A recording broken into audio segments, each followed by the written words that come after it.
بس شكرًا بزاف. وصلنا لواحد الفقرة اللي ربما هي فقرة فيها النفحة ديال تمغربيت، مرتبطة بهاد الأمور كلها اللي كتجمعنا حنا كمغاربة، واللي النبض ولا القلب مغربي.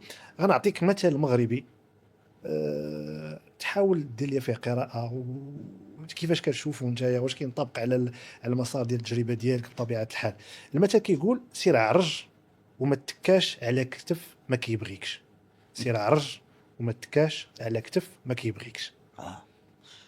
وهو كينطبق على يمكن على المغاربة كاملين، أنه إلا بغيتي تبدا شي حاجة واخا تبداها عرجة وما تمشيش عند شي حد، أولا ما يعطيكش قيمتك وغيشوف فيك بدونية، وإلا عطاك شي حاجة غيعطيها لك كأنه كيتصدق عليك.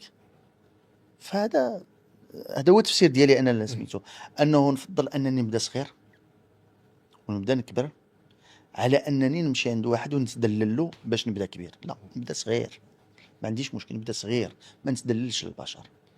وإلا سولتك تعطيني مثل مغربي اللي كتشوفه انت كينطبق على التجربه وعلى المسار ديالك، اولا مثل مغربي اللي انت كتشوف انه قريب ليك وعزيز عليك وكتستعمل ندير في واحد اليومي. المثال. اما هو قال لك الفقوس من الاول كيخرج عوج. عرفتي الفقوس؟ دابا هذا المثل كينطبق على بزاف ديال مناحي الحياه. الفقوس من الاول كيخرج عوج. الا خليتي الامور من الاول ماشيه غير هكاك بوحدها غتعوج. فهذاك هادشي اللي وقع لنا في البلاد دابا، الامور ماشيه بوحدها وراه ماشيه وكتعوج، كتعوج حتى غتنطح راسها في التالي. لما كتبقى تعوج كتوصل واحد الساعه كتضرب راسك.